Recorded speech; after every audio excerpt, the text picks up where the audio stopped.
Aren't you a little short for a stormtrooper?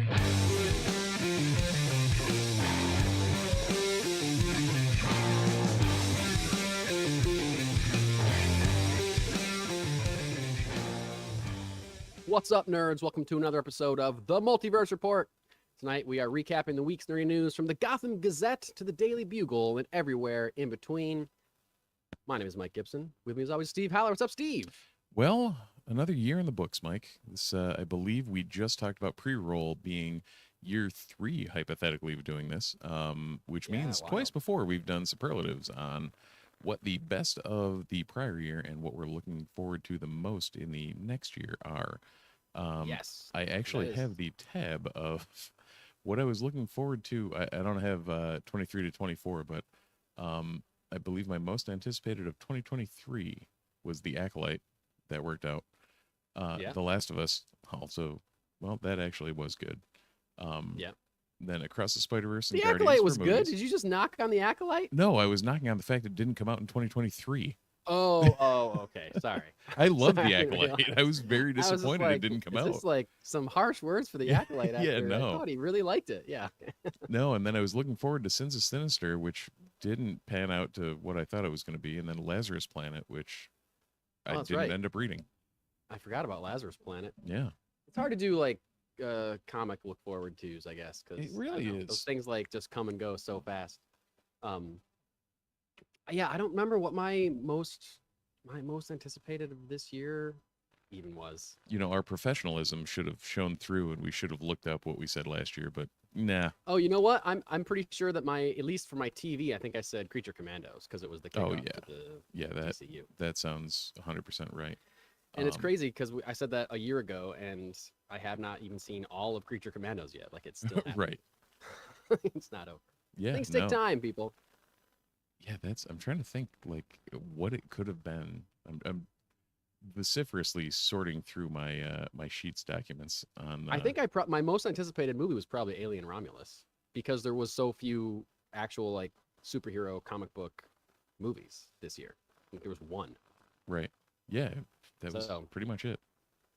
I can't remember if we've even said this yet, but we're talking about this because we are going to do our best of 2024 in this episode, and we'll also be looking ahead to 2025, talking about our most anticipated projects coming up next year. Currently, we're in the mythical week between Christmas and New Year's. Happy Hanukkah to those out there still celebrating Hanukkah. But for all the rest of us, we're just in this classic yearly no man's land of, does time even exist? What day is it? What do I do? If you're off from work. I know not everyone's off from work, I just did that with my son. I was like, oh, yeah, tomorrow is a day. Okay. Yeah, we'll do whatever you need to, buddy. Then I realized I got to work for like half a day tomorrow, so. Oh, okay. You got a little structure. Yeah, I had over the holiday break, I had like 4 hours I needed to work. I was like, okay, let's figure this one out. So, guess I got to work half day tomorrow. Time and do it. Guess so. I'm going to see Sonic the Hedgehog 3 tomorrow. Ooh. Pretty excited about it. See, my son wanted to see it and then also was disappointed that he couldn't see it because he hasn't seen 1 and 2. So we may have a movie marathon coming up if it starts raining. They're good. I know I've told you before. They're better than they need to be. Yeah. They're good. Also, your son put his debut album out, didn't he? Not his debut album, but he put another album out. Yeah, last week or whatever. Yeah. If you ever go to the site bandcamp.com and look up Rebels of the Flaming Lions, which is the name of my son's band and his friends, who are also 6 to 8 years old. There's like a couple okay songs. Most of it is kind of noise. Yeah. I'll say it's very avant-garde. It's avant-garde. You can definitively tell when Mr. Gibson is playing the guitar. You can tell when I'm involved and when I'm not. Yes. Involved. No offense to my son and his. Absolutely not. Amazing art. But apparently, our good friend Chris is now interested in teaching my son how to play the trumpet. So you may also have a new addition to the band soon. A new addition to the band. Awesome. Can't wait.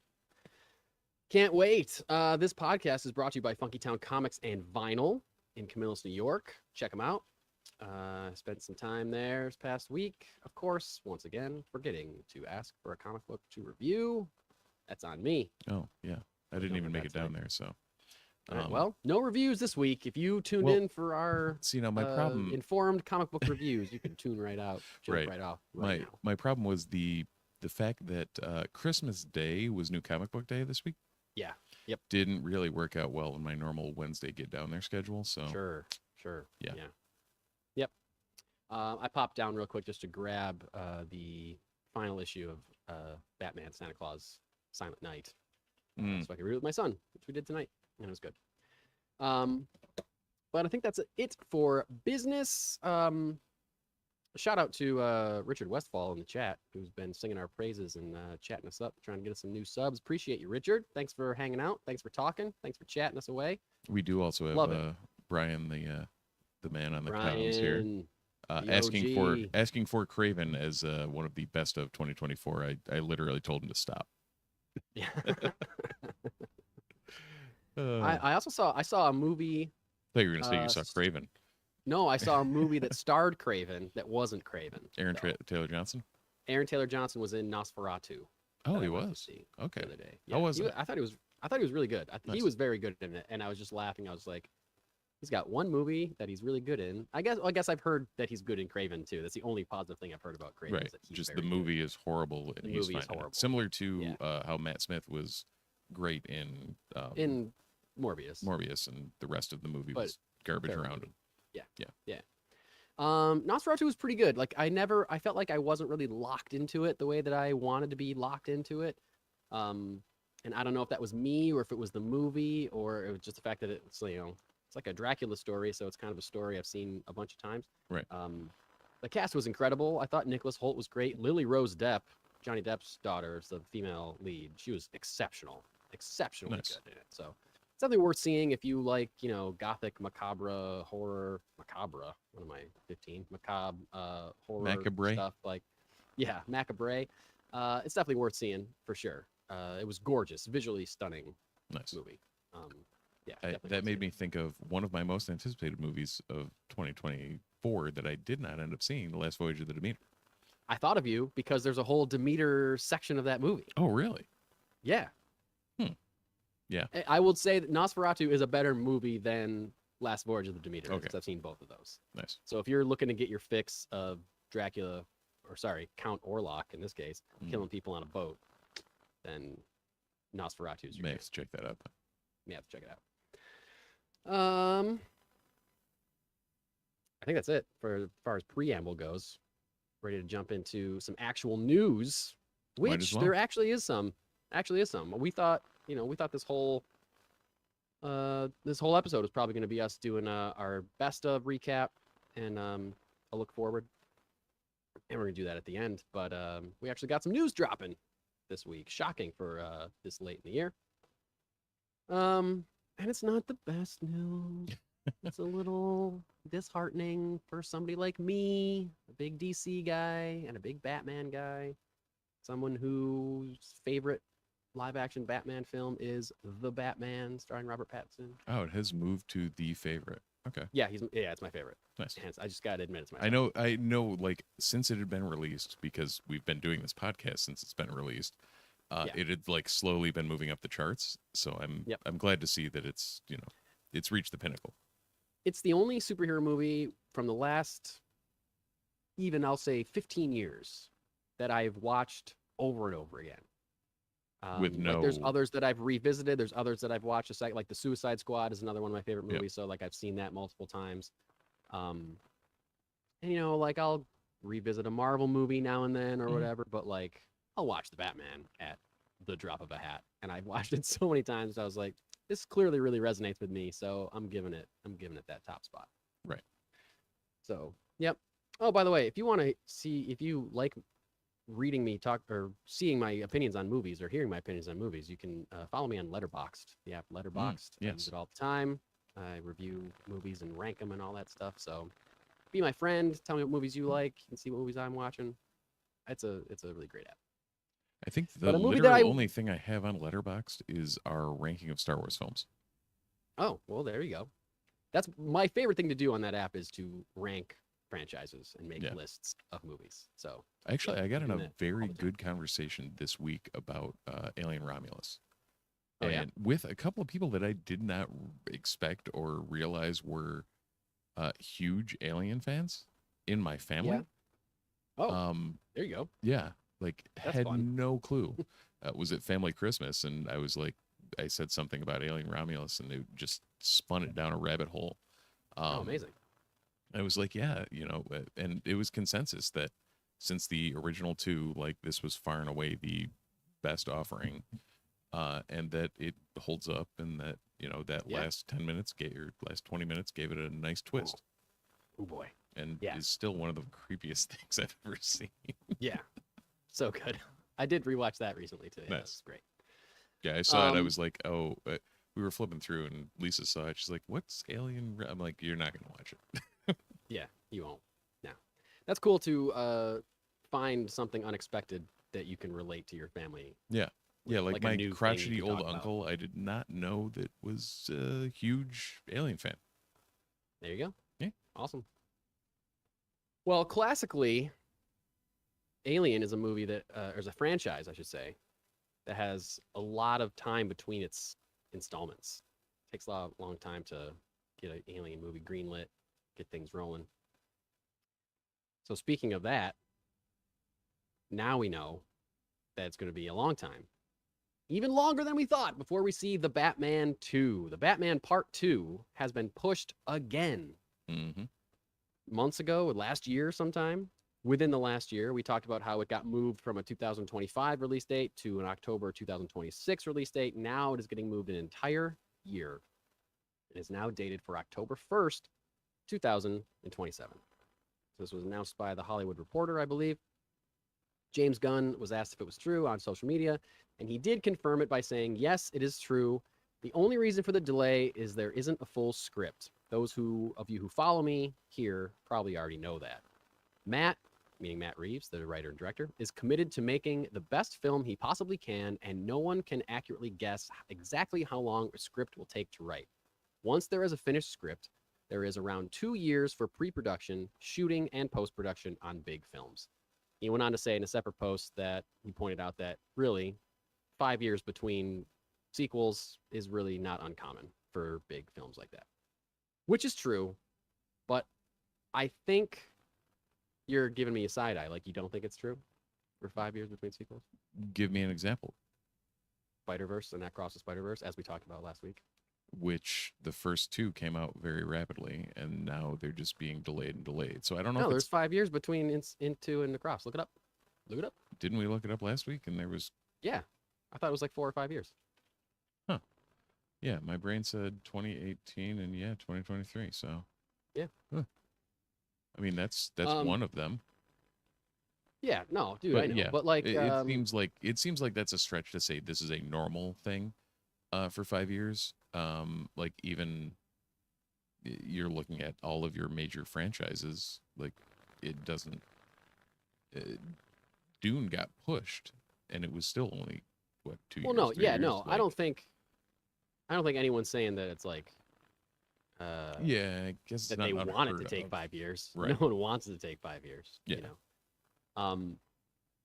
But this is kind like, I was thinking about what James Gunn said, and I was thinking about how, there's like an uproar in social media when it's delayed, when it gets pushed. And I kind of realized, I was like, well, this is what he's trying to avoid with the DCU, not like dating anything until the script is ready.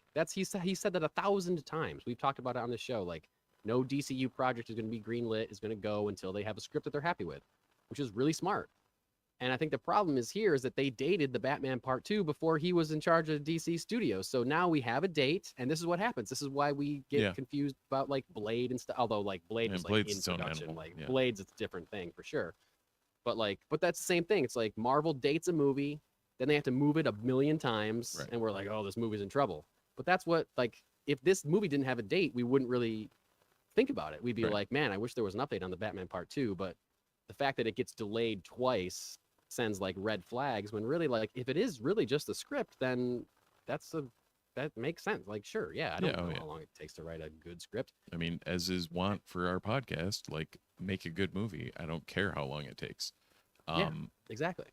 now And it took Blade. him a long time to make the first one too, by the way. Like, I feel like Yeah, when they yeah, it's announced true. that Matt, like, because it was Ben Affleck was supposed to direct it, and then he stepped away from directing, and then Matt Reeves came on board, and then Ben Affleck left the role, so they started from scratch, and it took a long time for Yeah. them to make that first movie.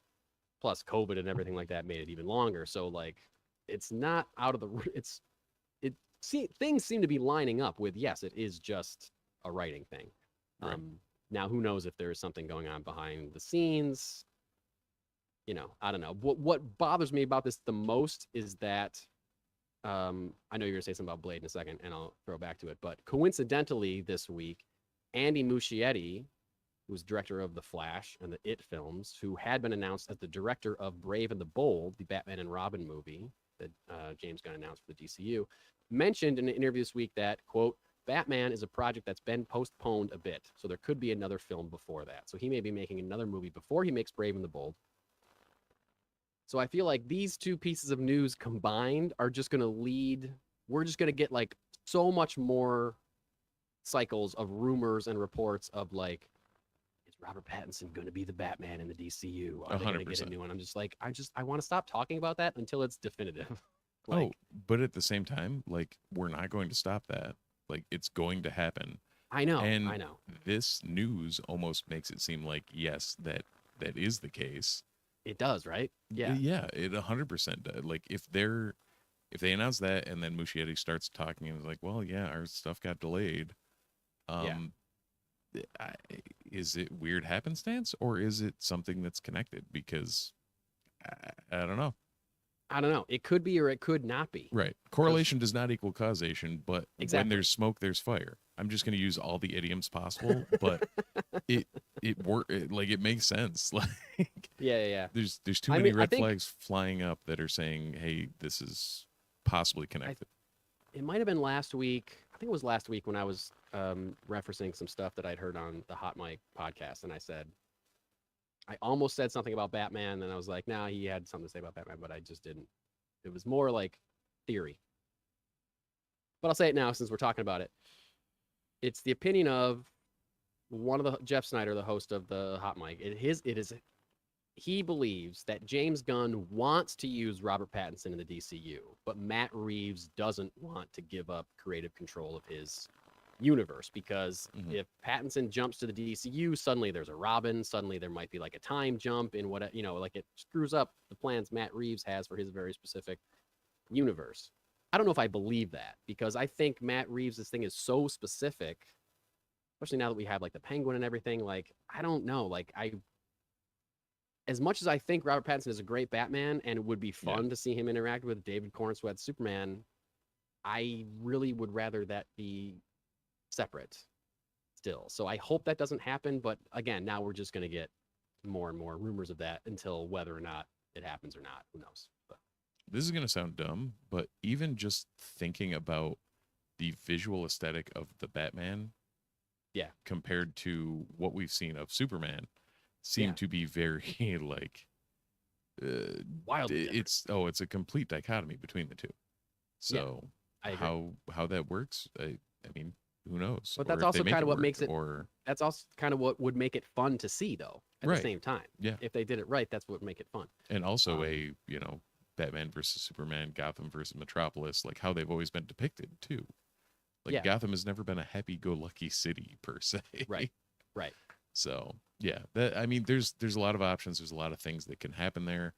Hopefully we find out more in the future. Who knows? But also the timelines don't line up because like in the Batman, he's only been Batman for 2 years. And in the Brave and the Bold, they're saying that Damian is going to be the Robin, which means he's been Batman for long enough to have like 3 to 4 other Robins before that. Or they just ignore the other Robins and just start with Damian. Just ignore, but that would infuriate me. So I really don't want them to do that. But I don't have control over that. So. But at the same time, maybe, Nightwing becomes Nightwing for some other reason, and Red Hood becomes Red Hood for some other reason.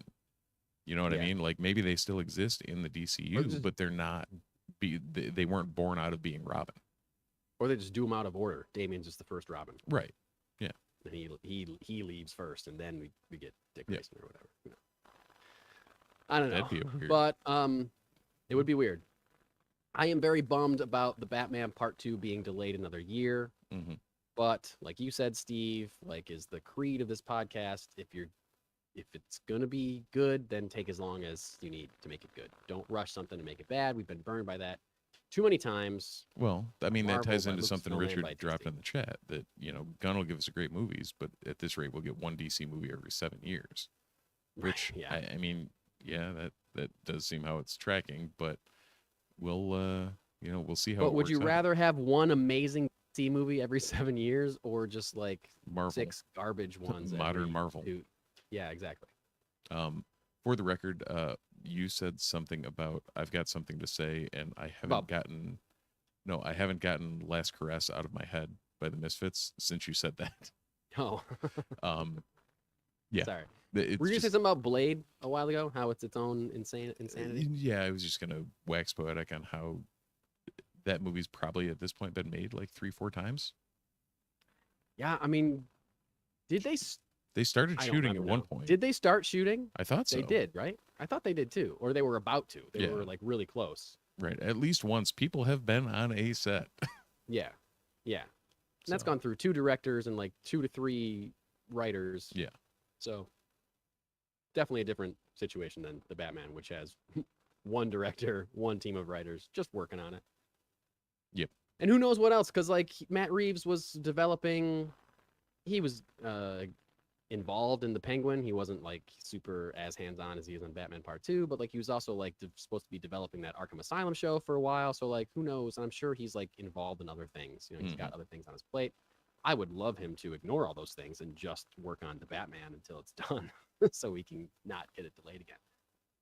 but we're But not going to see that. we shall see. You know, we we shall see. will see. What, Steve? We will see your friendly neighborhood Spider-Man swinging into your TV sets next Yeah. month. We will. Next month, we got the first trailer this week for Your Friendly Neighborhood Spider-Man, new animated series dropping on Disney Plus on January 29th. It's a 10-episode series. It's going to explore Spider-Man's early years, or Peter Parker's early years as Spider-Man. This was originally announced as being part of the mainstream MCU timeline. It was going to be the origins of Tom Holland's Spider-Man. We have not seen those in the movies. Then they changed their minds. Now it's just a show that follows a separate timeline where Norman Osborn is Peter's mentor instead of Tony Stark. I was just thinking this week that it's crazy that we haven't seen a trailer for this. I was like, doesn't it come out in January? Where is the promo for Friendly Neighborhood? But here we are. We got a trailer. Steve, you told me before we started that you thought it looked super fun. Tell me about your opinions on the trailer for Your Friendly Neighborhood Spider-Man. It seems like an origin story that doesn't play into all the tropes that we've seen on every other origin story. If that makes sense. Like he's still seems like rocking a homemade suit and like doing his own thing, and he's the standard super awkward Peter Parker, but it just, I don't know, it feels like I don't know if it's the animation style or what it is with it, but I very much enjoyed the trailer. It definitely I like the design of the characters. Yeah. And I like that they're using a different animation than like the what if animation stuff that they've been doing with other MCU spin-off Marvel animation stuff. Because it's like clearly 3D animation, but also kind of looks 2D sometimes too. Like I really like the Like character that design flat stuff. 3D kind of. Yep. Yeah. The trailer itself, it didn't hit really for me. I thought it looked really? okay. I thought it looked Alright. fine. Didn't knock me out, but I Yeah. think that might just be me. I still kind of want it to be an origin of Tom Holland's Spider-Man, and that they changed Yeah. it. And I was just like, See, I don't think care about was, the white suit as much. Like Yeah. I'm a Spider-Man purist. Like you know that about me Oh, pretty much. So like, I think I got to get over it, and I will watch it. I will give it a shot. I don't know that I'll stick with it all 10 episodes if it's not hitting for me, but I'll definitely check it out because it did seem like it was capturing a youthful, awkward Peter Parker, which I enjoy Yeah. seeing Oh, 100%. quite a bit. And Yeah. it looks like from the cast that they're, Tombstone will be in it.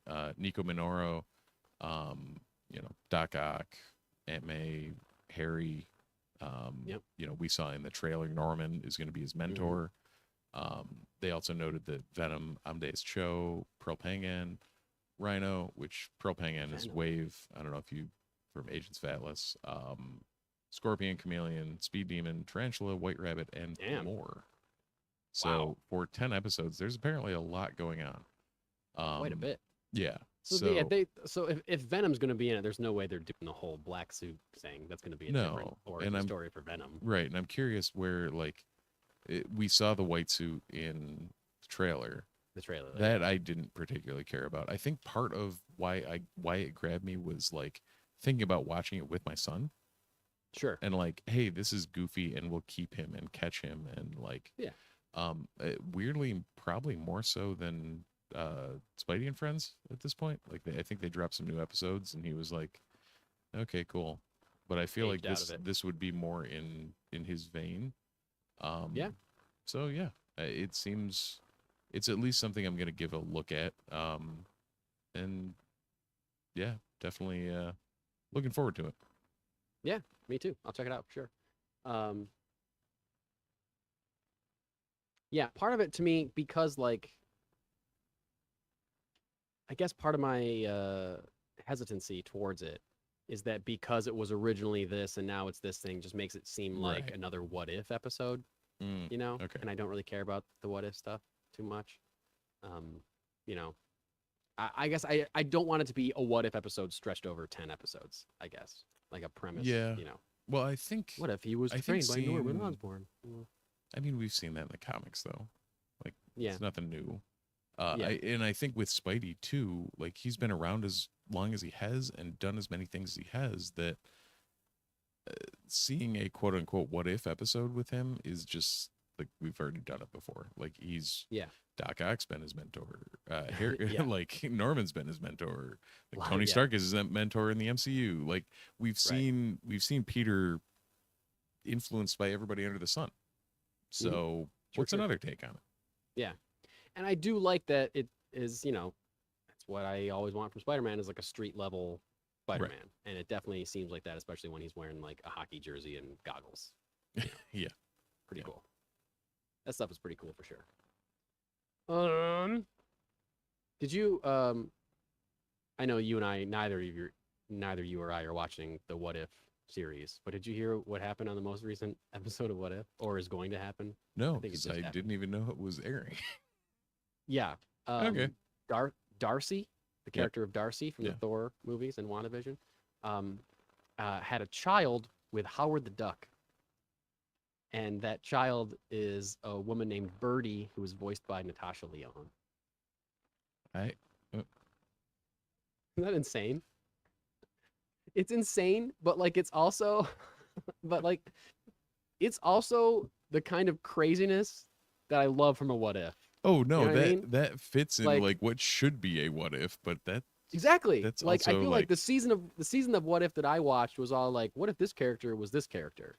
And it was kind of just okay, it's just a slightly different version of the movie that you put out. So I don't know, it's not that interesting. This is just let's do something insane. Yeah. What if Howard the Duck has a baby with a human being? Okay, yeah, that's awesome. sure, why not? Yeah. That's the kind of craziness that I expect from a What If. Yeah. And speaking of craziness, we talked about, was it last week we talked about this? The budget of Andor season 2. This is just a quick clarification. We talked about last week, it was reported that the budget for Andor season 2 is $290.9 million. Which is more money than it took them to make The Last Jedi and probably several other Star Wars films, I would think. And we were just shocked at that amount of money, but also we're like, hey, well, that means it's going to look great. And it's going to be great. It's going to look like a movie. And I love the first series. So hooray. Little context, added context. The budget is that big because it happened during the strikes. And they had to pay to keep everybody on retainer and, keep the crew employed and keep the actors under contract and all that stuff. So that took a huge chunk of money to keep everything retained while they couldn't actually be in production. So that's why the budget has ballooned so much. not because they're spending more than they should on anything. Right. So, little clarification there. Well, I mean, that makes slightly more And- sense, so I'll take it. A little more sense. And that's all the news. That's it. Just the Batman got delayed. Trailer for Friendly Spider-Man. That's it. Yeah. That's it, man.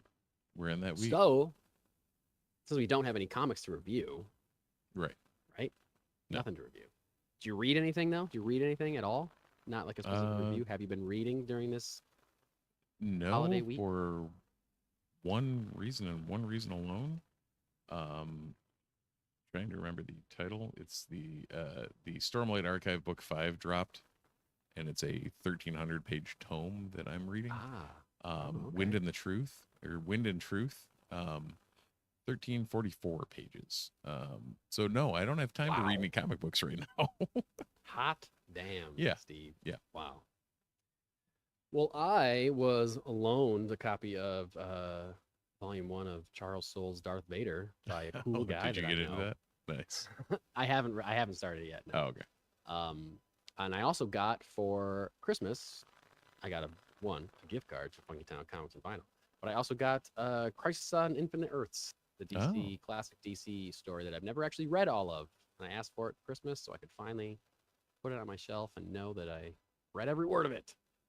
So I'll be diving into that, as well as Darth Vader, as well as the backlog of single issues that I always will have piling up, no matter how much I slim down my pull list. Oh, I 100%. always Still a I backlog. remain uncaught up. I went through and did the long box shuffle of stuff that came in, stuff that I've read, moved it to like old long boxes of bygone eras. And I'm sitting there like, Yeah.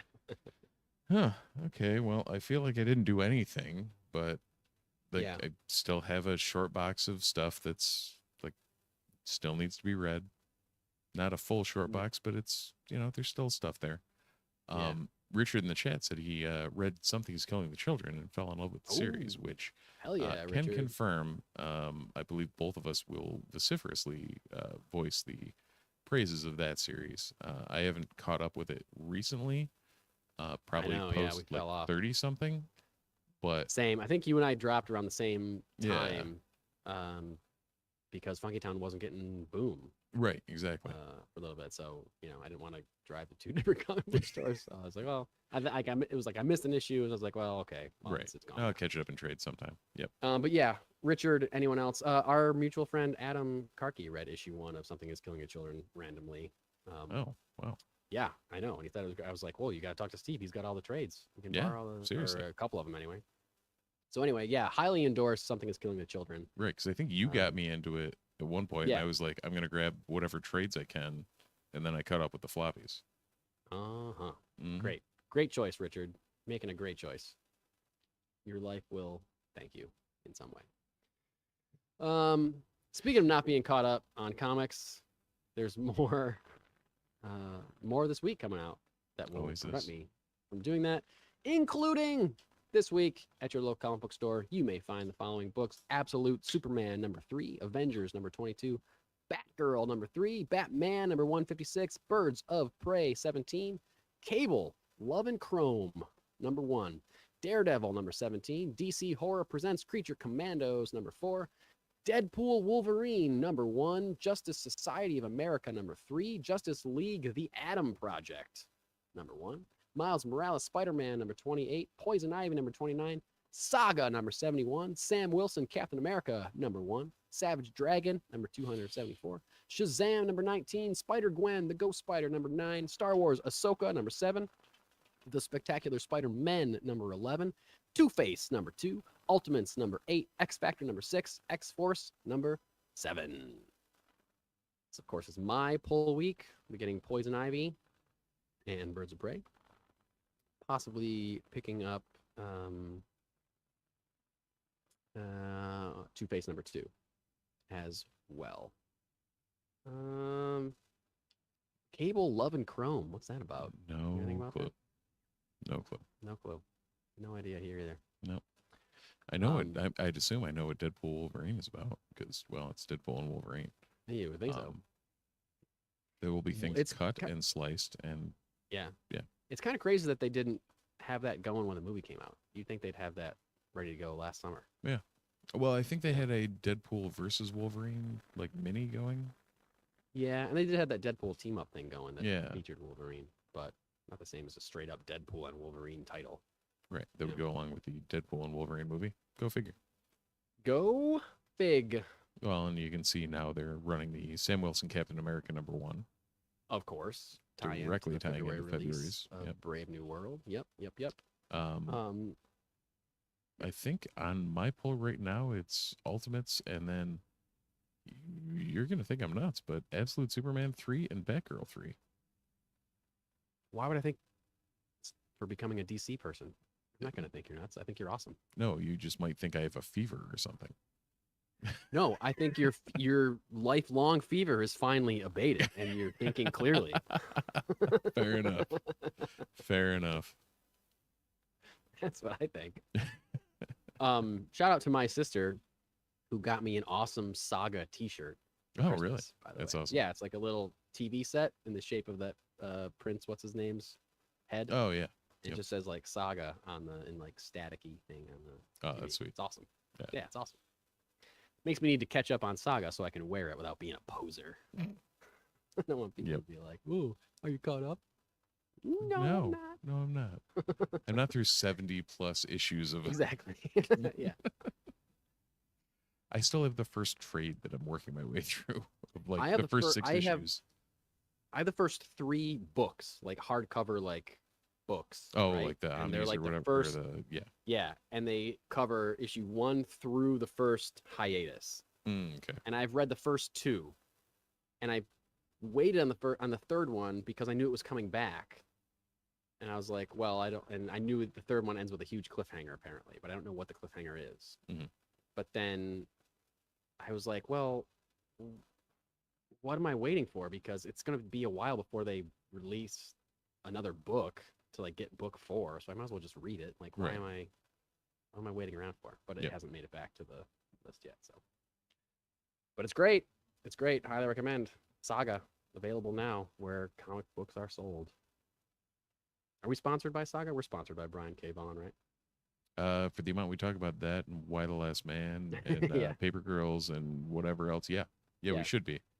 For the amount of people I have told to read Why the Last Man alone, Yes. I should be sponsored by Brian K. Vaughan. Combine that with Um, the amount of people I've told to read G. Willow Wilson's Hunger in the Dusk, and yeah, we've Yeah, got man. multiple sponsorships. Yeah. Although And apparently, we want to thank you. Yeah. Oh, yeah. I would say thank both of those creators for putting out Yeah. quite seminal works in various forms. I'm going to say this on mic to force myself to do it. We should, not early on, maybe the first like year of this podcast, we had a feature that we dropped. It was called Kickstarter Call Out. Do you remember doing that? Oh yeah. We would pick like a comic that was on Kickstarter and we Yep. would like shout it out and talk Yep. about it. We should do that again. We should. 100%. I think Why part of wouldn't it we? was because I don't know, why wouldn't we? I think because it's extra work for me when I'm putting the rundown Right. together. But it was Maybe. also because like Twitter started becoming a hellscape, Mm, and that was also where I true. got all my indie comic news. But like Blue Sky is kind of cultivating a new indie comics community, so I Oh, nice. think I should be able to find some stuff in there. So be on the lookout for that. 2025, folks, the return of the Kickstarter call out segment, the Multiverse Report. But with Actually, that, Steve, are that's you where, ready to yeah, move we in? did find what American Dreams was one that we Yep. we found through there, and then Yeah. Gilgamesh was another that I know I Yeah. actually ended up kickstarting and have the first issue of somewhere. Yeah, I got a bunch of Kickstarter books within my collection. I've been reading like it's kind of like a horror sex comedy called I Summoned a Demon and She's Kind of My Type by Chris Moses. Got a couple issues of that. It's like an ongoing thing. It's pretty good, pretty funny. I've got something called The Amazing Shakes by The Mike Gibson. Amazing Yeah, it Shakes. was a Kickstarter book I grabbed. I don't know. That's another thing to be on the lookout for in 2025. Another Kickstarter from me. Not for The Amazing Shakes. Well, maybe late 2025, but early 2025. Be on the lookout for a new Mm, comic from me. Either. I think I know what that might be, You do. and I'm looking You do. forward to that. it's gonna be really good. Yeah. It looks really good so Every far. panel I've seen has looked great. So Yep.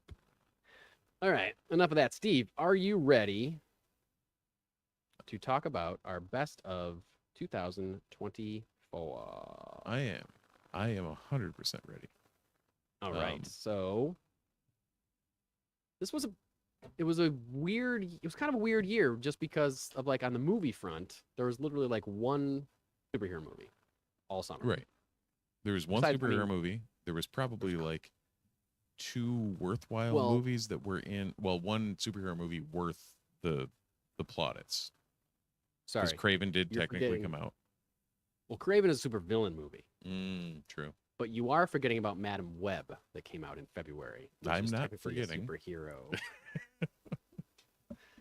She was not a villain. She was a hero. True. If Brian is still in the chat, can we weigh in on the Craven versus Madam Web discussion? I can't wait to just like sit down, take an edible, and watch Craven some night in my house and see if it's how bad it is compared to Madam Web. But we did get a lot of good TV. We got a lot of good comics, and so we're at least gonna do best movie, best TV show, best comic, right, of the year. Yes, I believe that's our Yes. Would you like to go first, or should I go first? Oh, how do we do this? Do you talk first? Do I talk first? I would say let's have you. What are we starting with? Oh, I don't know. Let's start with. Movie? Do you want to start with do? movie? I'll start with movie. You do TV show. I'll go comic. Okay. We'll yeah, let's alternate? do it. Okay, sure. All right. So Best, and okay, when we say best movie, we should just preface this for people who haven't heard this before. We're talking like movies, TV shows, comic in like the nerd sphere. right. Like we know there's probably like better films that were released than fucking Deadpool and Wolverine Yeah. or whatever we're about to talk about. You know what I mean? Yep. There's like more films that would be like Oscar-worthy cinematic classics. But we're not talking about that. That's No. a different podcast. No. You want to talk about that? You find someone else. Although And- my choice may be in some of those discussions. Ooh, well. Oh, okay. Now I think I know what it is. Yeah. So, Steve, hit me with what was your best movie, nerd sphere movie of 2024? My number one was not Deadpool and Wolverine. It was Dune Part 2. I knew that's what it was. Yeah. As soon as you said that. Yeah. Yep. Because Great pick. It Great pick. was just such a goddamn good movie. I am itching to watch it again. Yeah. Because my wife hasn't seen it. My wife's read the books. Oh, okay. so It's something she's invested in. We watched the first one together. Yep. Didn't feel like going to the theater to sit through it. How many of the books did she watch or read? Because shit gets really weird.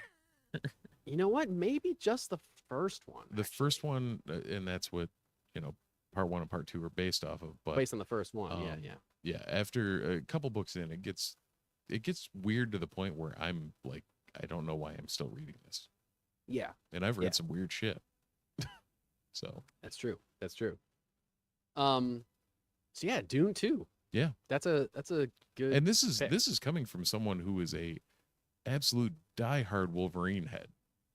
Like Sure. I love Yeah. the send off. Like Deadpool and Wolverine is a absolute close second for me. Yeah. But like I don't know, there was something about Dune that just hit. I mean, it's Denis Villeneuve is like a master of his craft, so it's visually stunning. The visuals, effects were are insane. incredible. Yeah. Yep. And I think when we're comparing stuff to Deadpool and Wolverine, and I think we're only comparing stuff to Deadpool and Wolverine because it's the only actual superhero movie. Right. Like we just said, really. Oh, Besides when Madame Web. when I came up with the It came list to out. send to you, it was like, literally, I'm looking at it. It was like Deadpool and Wolverine, Furiosa, The Wild Robot, Watchmen Chapter 1, Venom, and Dune. Like that was what I had come up with. Yeah, I know, and I think like you could extend to like as far as what we talk about in this podcast, you could include something like Alien Romulus or something. 100%. because, Yeah. But yeah, I think Dune is I thought Deadpool and Wolverine was great also, but like you said, Dune is more of an actual movie. Oh, You know? it's 100% the better yeah. cinematic movie. Yeah. Did I have as much or more fun? I probably had more fun watching Deadpool and Wolverine. You certainly laughed more. Oh, Because 100%. Dune 2 Like, is not a comedy. no, it's not. No. Like I probably had more quote unquote fun watching Deadpool and Wolverine. Yeah. But like if I had to go the best movie, the best actual film of 2024. Your favorite. Your Yeah. favorite. Yeah. Well, Steve, for my favorite nerdy movie of 2024, Yep. this might surprise you. Because it's not Dune Part 2. No. It's not Deadpool and Wolverine. No. It's Furiosa. Okay. See, I the haven't Mad seen Max it, so saga. I kind of it felt like I saw it such a long time ago that I forgot that it was this year, even though it was like just like the spring or whatever when it Yeah. came out. Because I was just like, oh yeah, that was this year. That movie just knocked me out in a way that I didn't expect it to, because I wasn't a huge Mad Max Fury Road guy. But watching Furiosa made me understand Fury Road a little bit more. But I thought Furiosa was so good, so cool. Like, I feel like it's a movie that, like, George Miller is like 80. Yeah. And it's crazy that an 80-year-old spent that much time, directing such insane action sequences. They're just like bonkers, but it's also gorgeous and like just epic landscape, like similar to Dune, like giant, like huge desert landscapes and stuff. The effects are really great. Chris Hemsworth is chewing the scenery in every scene that he's in. Anya Taylor-Joy is great. And it was just kind of really a surprise to me. And I think that's part of the reason why it stuck with me, because like Deadpool and Wolverine, I know what I'm getting. Even Dune 2, I know what I'm getting. Furiosa was like, I'll go see this. And I was like, oh, this is incredible. Right. That like really blew me back. So that's why I chose it for my favorite nerdy movie. Yep. We may be losing Richard in the chat. He booed both of our picks. No, Richard. I'd assume, the thought was that Deadpool and Wolverine would run away with it. Sure. Yeah. And in all honesty, if you stuck to comic movies, 100%. Like, yeah, in no way, shape, or form. We would have painted ourselves into a corner. Yeah, if it was strictly comic book movies, then yes, I would have said Deadpool. Yeah, for sure. So, Richard, is Deadpool and Wolverine your favorite nerdy movie of the year? Or if so, let us know what yours is. I know there's going to be a delay. Yeah, but let us know, Richard. You know what? If there's anyone else in the chat, Brian, if you're still there, if anyone wants to, let us know what your favorite movies are, or what is your favorite nerdy movie of 2024. I just want to know, Richard, are you booing because you didn't like those movies? Or are you booing because you wanted us to pick a different one as our number one? You know what I mean? Like, did you not like Furiosa? Yes, he did confirm that that Deadpool and Wolverine would have been his pick. Okay, solid pick, Richard. Oh, yeah. Solid pick. We here on the Multiverse Report are not the type of people that will yell at you for having a different opinion. No, as us. No, that's happened to us too many times. See our Instagram posts about The Acolyte. Right. Or any Star Wars prequel. Literally, at this point, any Star Wars prequel. Yeah. So we've now hit the movies. Mr. Gibson, would you like to dive in on your TV? Some of the ones that we had thought, and by we I mean I had thrown up there initially for discussion, probably forgot some things, but this year came with The Penguin, Agatha All Along, Arcane Season 2, Invincible Season 3, House of the Dragon Season 2, Fallout, X-Men 97, Silo, The Boys Season 4, Vox Machina Season 2, and Doctor Who, The 14th Doctor. Who knows what the hell season that was. Yeah. Yeah. Like the 77th season of Doctor Who. This was tough for me. Really? And usually TV's not. I would have expected this to run away with you. Well, it's a couple. Usually TV's not tough with me. Okay. Because I don't watch as much of it as I watch movies. Fair. And usually it's like there's like one great Star Wars show, or there's one great thing that's like a runaway thing. there's a couple shows this year that I thought were exceptional. So I tried to pick the one that I don't think you're picking to just vary it up because could have gone either way for me. But I'm going to go with The Penguin as my number one show of the year. Again, partially because of the surprise of it. I did not expect it to be as good as it was. I didn't expect it to be genuine prestige HBO quality television. Right. I didn't expect them to hit the gas and lay on the gas as much as they did the entire time. I didn't expect to watch the last episode like this with my hands in my hair, staring at the screen, my mouth wide open, saying, "What?" Yeah. And I didn't expect any of those things to be possible in relation to the character of the Penguin. Right. So all of that together, plus being a spinoff of, as previously mentioned, my favorite Batman film. All those things together made me choose The Penguin as my favorite nerdy comic book show of all time. A runner-up, the very close runner-up is the one that I think you're going to say.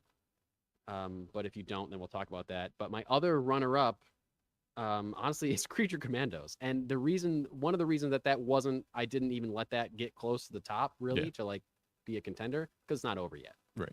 It's not going to be over until I'm 3 episodes in, and January. I absolutely love it. It's so good. It's excellent. Yeah. But also, like, I wanted to make sure that wasn't just recency bias, because I'm watching it right now. And also, Skeleton Crew is incredible. Yeah, it's killing it. So both those shows are knocking it out of the park for me. I had put this list together, I believe, around the time both of them were debuting. So yeah.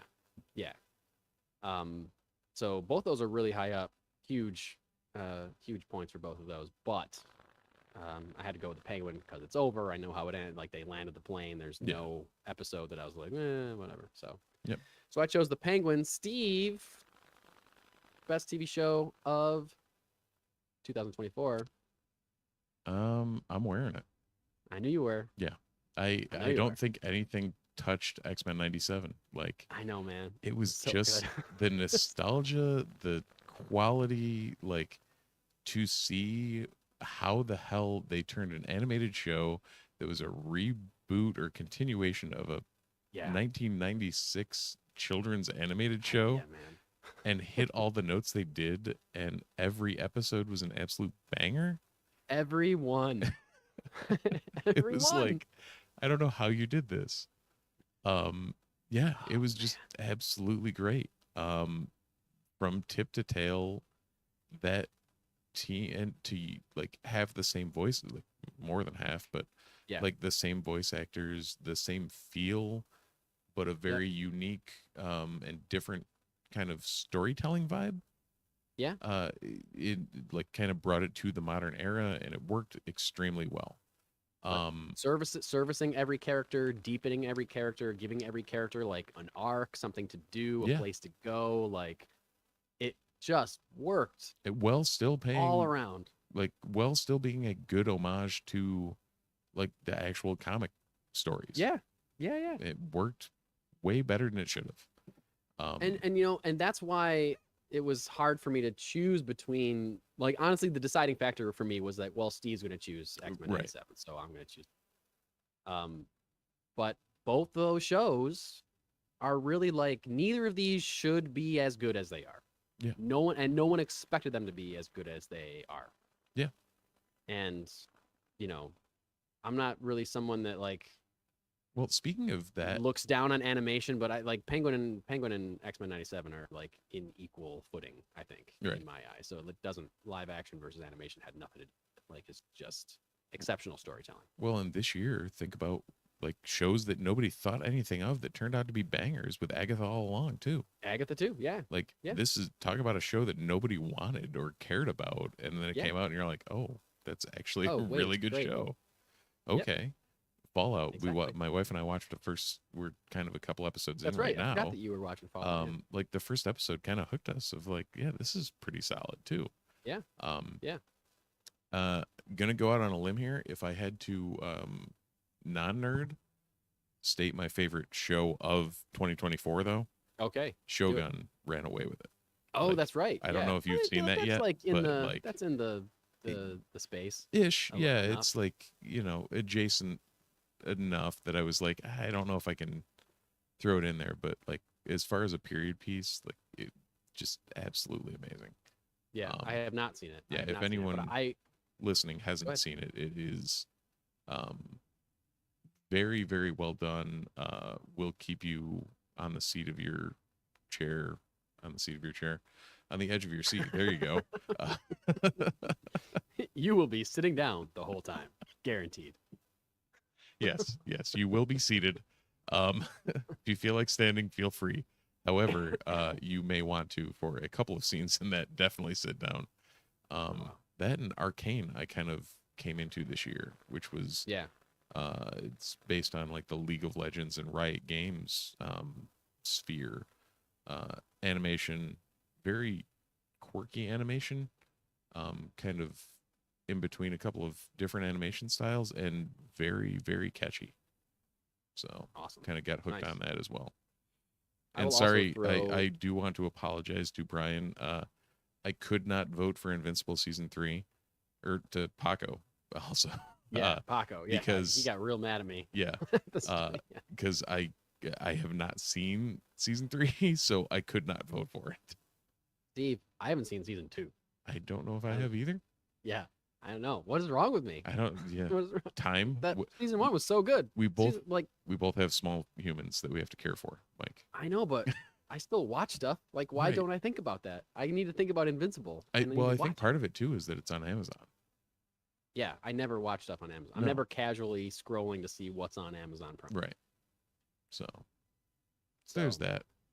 There is that. I will also throw some support behind one. You mentioned it in your list because it's based on a book, but it's definitely on the outskirts of stuff that we talk about. Silo is a great show. And okay, so we had started just looked at it to see like, should we pick this up? So if this has got a Gibson seal of approval, then I'll push it. Yeah.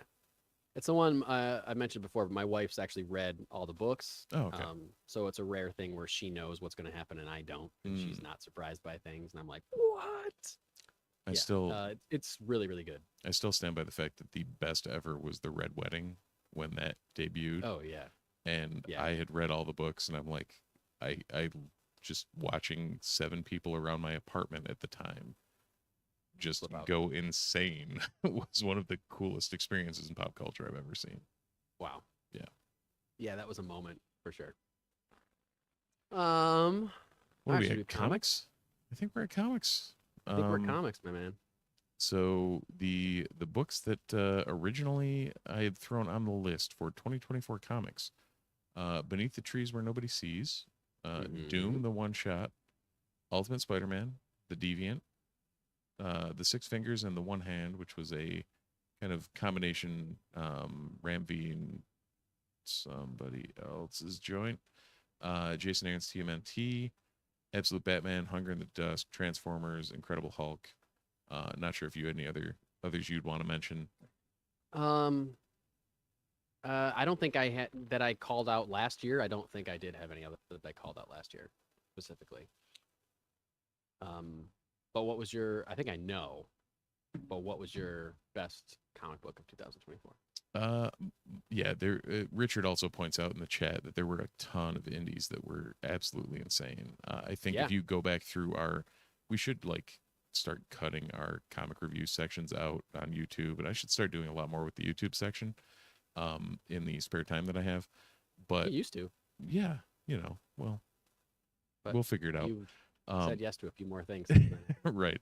But the where was I? Oh, the indies were in general in the past 2 years too have been absolutely crazy. Yeah. Very, very good year for independent publishers and whatnot. I believe both DC and Marvel are in a weird spot right now. As I say this, Richard throws it in the chat.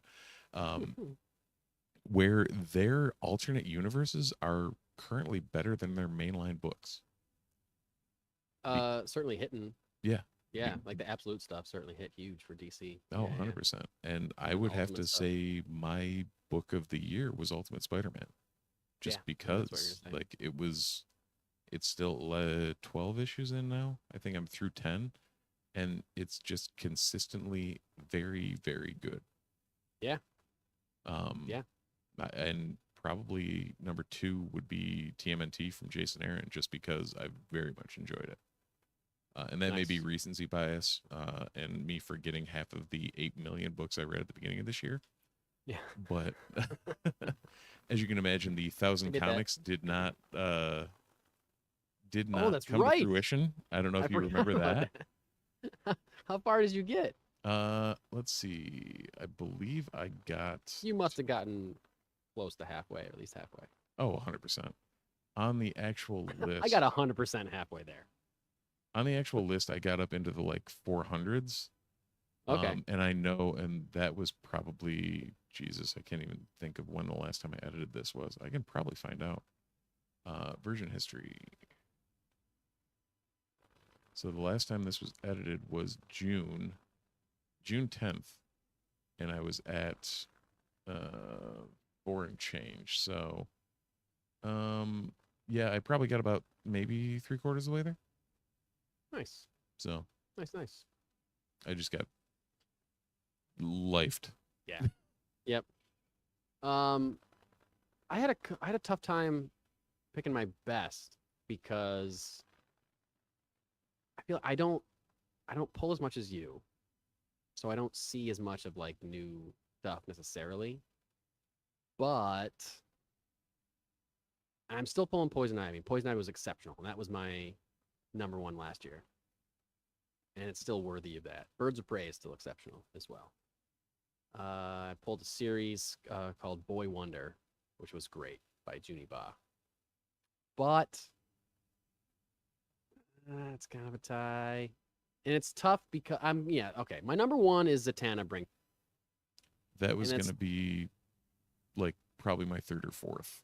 It's tough for me to say that because I haven't read the last issue. So I don't know. But I just loved the first 4 so much. So I loved the art and I loved the story, and it just looked so good, and I loved it, and it blew my mind every time I was reading it. So I gave it to that because of the experience that it gave me despite missing issue 5, and now I'm waiting for the trade.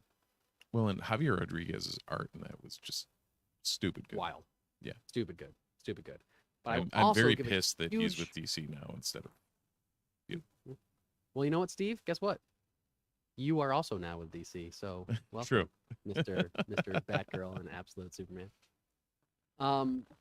A close second was a random thing that I almost forgot happened this year, but I loved every issue, and it was super fun and funny and violent and great.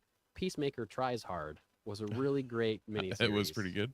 Nice. It was great. It was so if you like the show, it's clearly, it's one of those things. It's like what James Gunn did with Guardians of the Galaxy. It was no, now those are the characters. Yep. There's no revolving door now. These are the characters of Guardians of the Galaxy, cemented in time forever.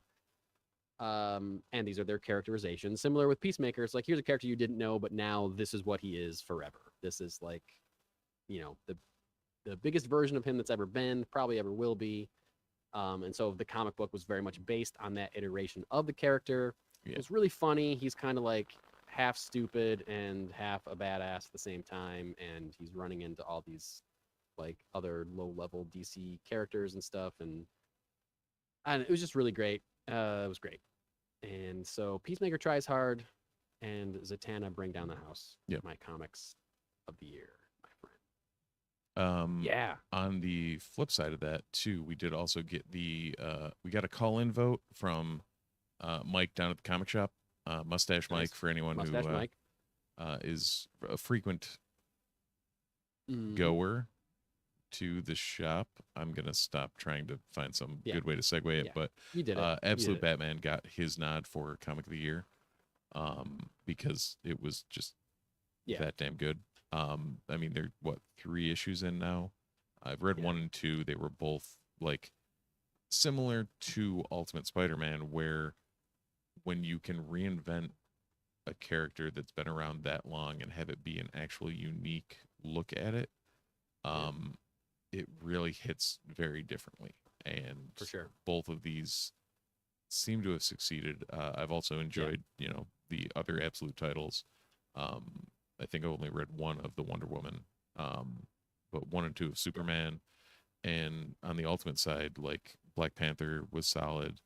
The Ultimate X-Men is its own animal with Peach Momoko doing her whole thing. That is, I'm enjoying it.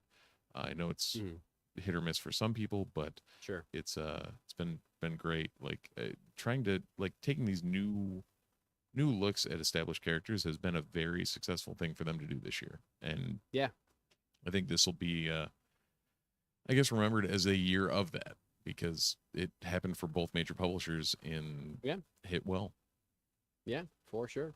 For sure. So that's 2024. Oh. Coming up in 2025, I have a list. I never make the list of comics because I feel like it's so long. Like there's so many comic things that are going to happen. It's also a lot harder to find. Like, yeah. We don't get quite as advanced notice of the big comic things that are happening. Right. So we have movies and we have TV for 2025. I'll read you the list right now because I feel like they're not as long as they have been in the past. And this is just like anything remotely close to our like nerd sphere I tried to include here. So some things we probably will never mention on this podcast again. Some things might come up.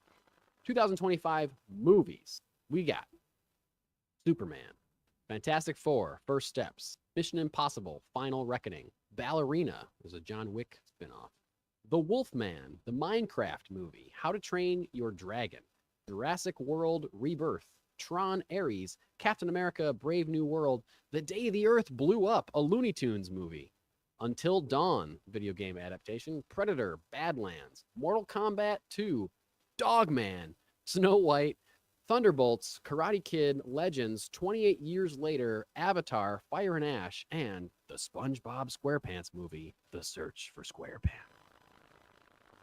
And I might as well dive right into the 2025 TV list. Upcoming TV shows for 2025 in the nerd sphere include Daredevil, Born Again, Alien, Earth, A Night of the Seven Kingdoms, It, Welcome to Derry, Severance Season 2, Ironheart, Andor Season 2, Black Mirror Season 7, Marvel Zombies, Star Wars Visions Season 3, The Last of Us Season 2, Eyes of Wakanda, Stranger Things Season 5, Wednesday Season 2, and Wonder Man. There we go. Also, I don't think this is coming out in 2025, but should have mentioned this earlier. Creature Commandos got announced Season 2. Oh, it got greenlit? Nice. Yeah. Very nice. So, Steve, what are we thinking? What are we looking at for movies of 2025, my friend? Movies. I think there's literally one answer. I mean, I'm not. No, it's the same answer that you have. Superman. Yeah. There's no two ways about this. Like Superman. Yeah. That's the answer. That's the movie to look out for in 2025. Yeah, and I agree. I don't know. Even if diehard Marvel fans will say they'd rather see Fantastic Four, like, hi. I'm sure there's definitely people out there.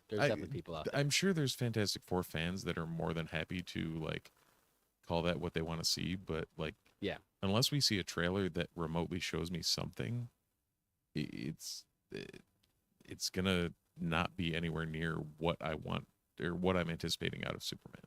Yeah, I feel like especially after that trailer dropped and so many people were hyped about it, I feel like it's hard to deny the excitement for a Superman movie that looks like a Superman movie.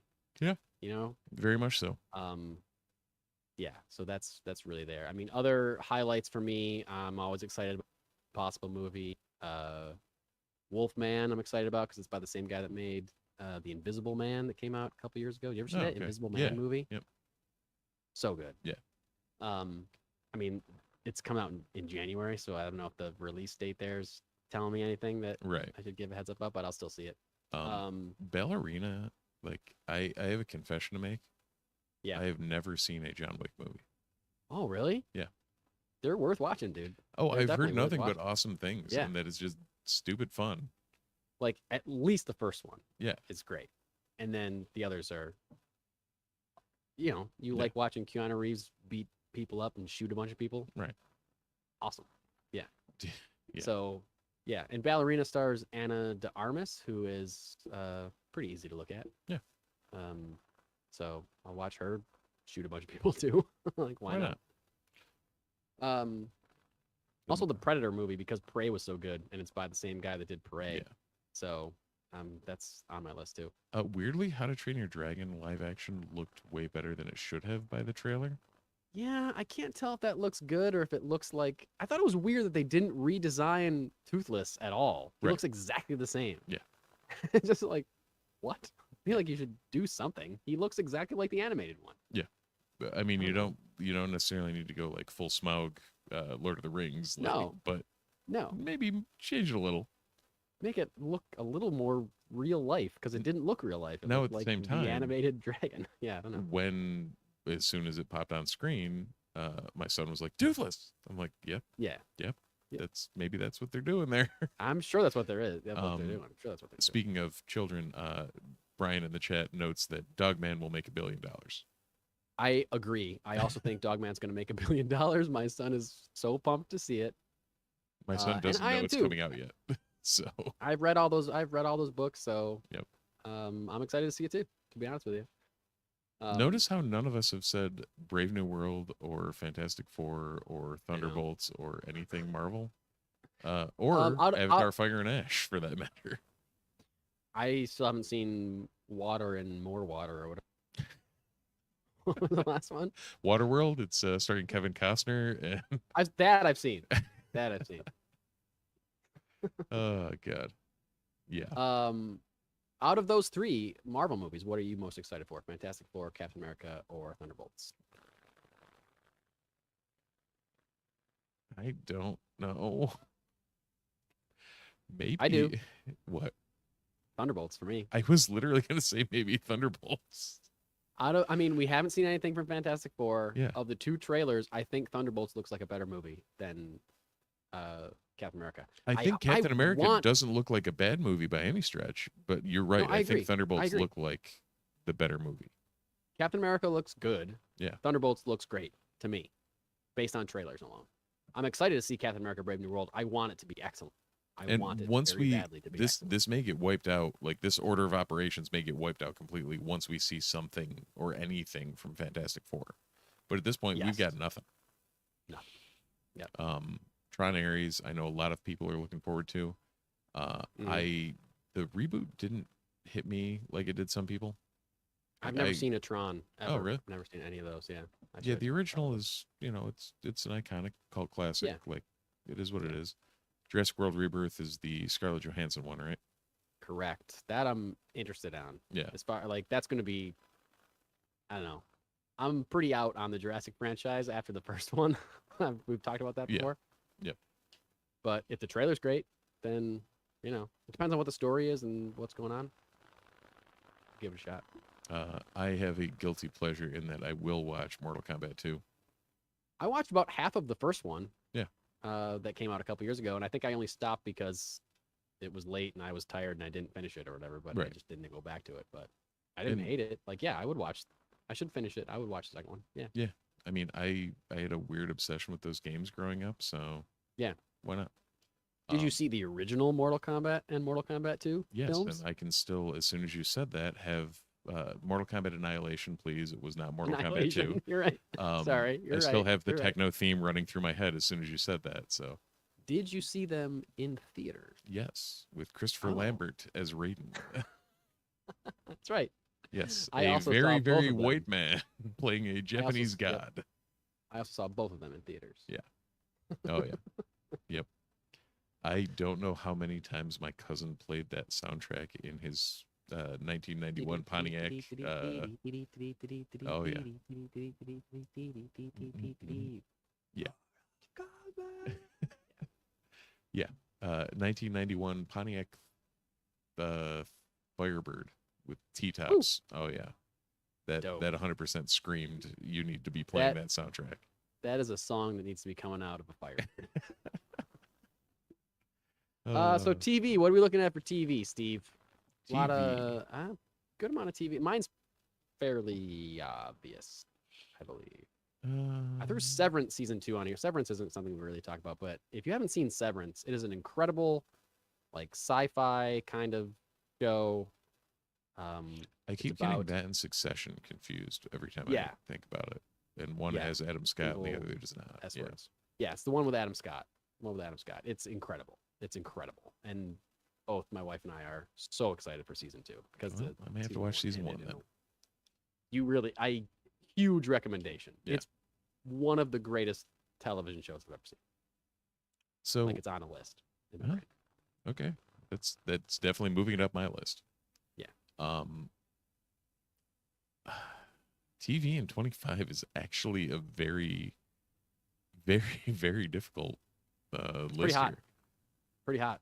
Like Daredevil Born It's- Again is solid. Yeah. Andor season 2 takes it, like, for me, hands Same. down.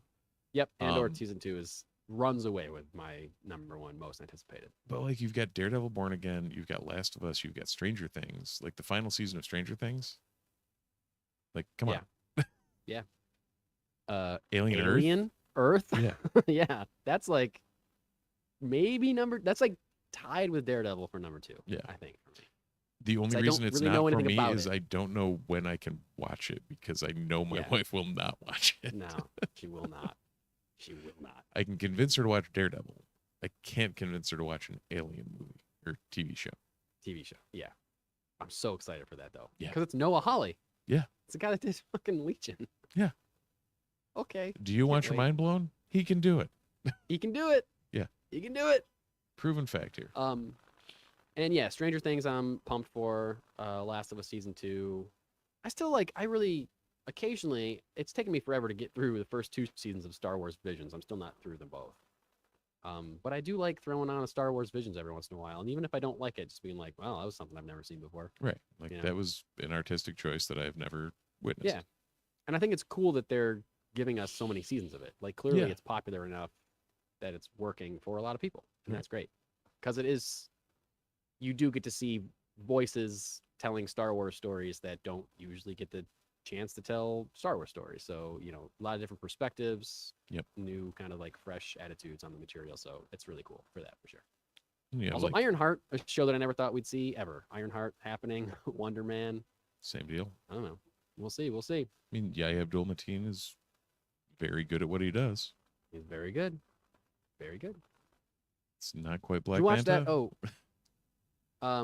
talking 2024 movies. Did you watch that Watchmen Part 1, the animated one I didn't. on Max? You? I just watched it this past week. Yeah, pretty good. actually, in like a couple chunks. Yeah, it was great. Nice. It was great. I was gonna say. It was the I best. was very curious if they would do it justice to what the source material. My personal opinion, not trying to offend anybody, the best adaptation of the book that you can do. I mean, I it's- feel like the doesn't- bar is pretty doesn't set touch the low book. there. Yeah, doesn't touch how good the book is for sure, but is the closest to that experience Okay, I think that I've seen. nice. So I've seen like the movie, I've seen like a motion comic. There's been other like kind of things, but like Yeah, I mean, the as only far as other adaptation of the book, it's the best one.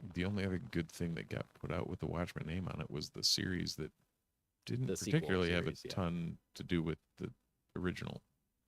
I mean, it's sequelized, Well, but yeah, right, it's but not you know telling what the I same mean. Like, it's story, not an yeah. adaptation or anything. It's Right, a legit. yeah. Yeah, But yeah, that's So- a big recommendation for me nice. for Watchmen fans out there. Well, that is something I will 100% have to watch then. Yeah, streaming on Max. I feel like- And I yeah. think that's it. I think Comics. We're done. Do you want to touch on any comics you're interested in? Oh, my biggest for comics in 2025 is the return of Hush. Hush Part 2 Okay. in the mainline Batman series. Jim Lee on art, Jeff Loeb on words. Yeah, very excited about that. Now, I'm also telling myself that it's very unlikely that it will live up to my thoughts on the first one or my expectations for it. So I'm kind of like trying to set myself up to not be disappointed because I can't imagine it's going to be as good. Yeah. And it's only 6 issues. It's like a mini. It's Right. not a 12-issue thing like the first one was. So it'll be shorter. But I can't deny that that's my most anticipated book for sure. I'm probably looking forward to Ultimate Wolverine because Oh, that yeah, just me seems like too. it's going to be a cool take on a Yeah, yeah. iconic character. Apparently they're making a adaptation of Diablo, the Blizzard really? game, like the old, well, not Yeah, old, yeah. but like Diablo 4 relatively Huh. just came out, but they're doing a comic adaptation of the plot of some plot associated with that, which should be interesting. For There's sure. a ton of Absolute books coming out, including Absolute Martian Manhunter, Absolute Green Lantern, and Absolute Flash. So, Ooh, I don't think I knew that. yeah. But of course they would continue that line. Who's the So, Green Lantern? Is it Jordan or is it Stewart? I don't know. Let's see if there's a quick Google that can assist on that. Because, well, it's an upcoming superhero book. Love it was Kyle Rayner. That'd be great. Whoa. I did not realize it's written by L. Ewing. Oh. Huh. Wow. There we go. The series focuses on Joe Mulleen. Joe Moline? Yep. Oh. Hal Jordan, John Stewart, and Guy Gardner. Hot damn. After a large Green Lantern falls from the sky and crushes a town, causing widespread paranoia. Awesome. You- Joe, I don't know how to say that last name either. It's Mullen or Moline or say it, but it is the she was created for the series Far Sector from a few years ago that got widespread acclaim. Green Lantern Far Sector. So that's cool. Richard that saying that he hopes it's Kyle in the chat, but literally everyone but. Everyone but Kyle. Yeah. Yeah. Kyle is like he was my Green Lantern when I was a kid in the 90s. The same way that Tim Drake was my Robin, and I feel like both those characters just get like pushed out the door. Yeah. They don't know what to do with Kyle. They don't know what to do with Tim. Whatever. Fine. Absolute Martian Manhunter is Denny Camp and Javier Rodriguez on art. Like, am I turning into a DC guy? Jeez. You Absolute Flash is You're Jeff Lemire, welcome. dude, Jeff Lemire's writing Yeah. Flash. with Nick Robles on art. Like, Welcome. God Steve. damn it. Welcome. When did I to become a DC guy? DC. I love and hate When the this. time was right, my friend. When the time was right. Yeah, apparently it was them just giving this to all amazing creative teams and branching it away from the main line. That's all it Yeah. took. Well, it took giving you an entry point, like Yeah. a surefire entry point, which is why Ultimate worked so well for Marvel. Yeah, back in the day. when they did 100%. that. And like DC does offshoots or like miniseries, like out of continuity miniseries, way more than Marvel does. Yeah. And I think that's that's how you get something like Supergirl, Woman of Tomorrow, or Mr. Miracle, or a lot of the Tom King stuff that is Yeah. so highly praised because it's like, yeah, this is like a 12-issue run, but it's Right. outside of continuity, so you can read this by itself. Rorschach, And it's exceptional. Rorschach, exactly, yeah. Strange Adventures, like all of them. Yeah, I need to read. yeah. I do have to tell, or I did tell friend of the pod Kate that I had to reread Strange Adventures after her epiphany. Yeah, because I disagree with her on that. I think she's misinterpreting it. Well, we'll find out. So you tell me what you think. All right. We'll We'll see have her what on the we come up pod and we'll discuss discuss a book. That came out actually 20 would be years ago. no, but that actually would be a great episode to have her on. It would just be. discussing Yeah. comics in general. Seeing she's a 'Cause she's- relatively new convert. A newbie. That's right. Yeah. That's right.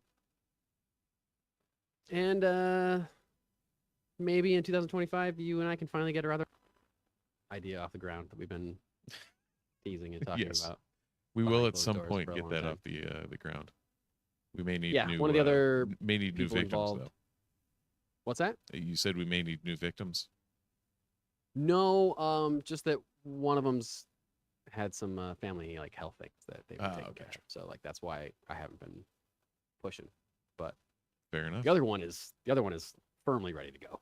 There we go. I'll tell you that. So anyway, what we're talking about right now, no one knows.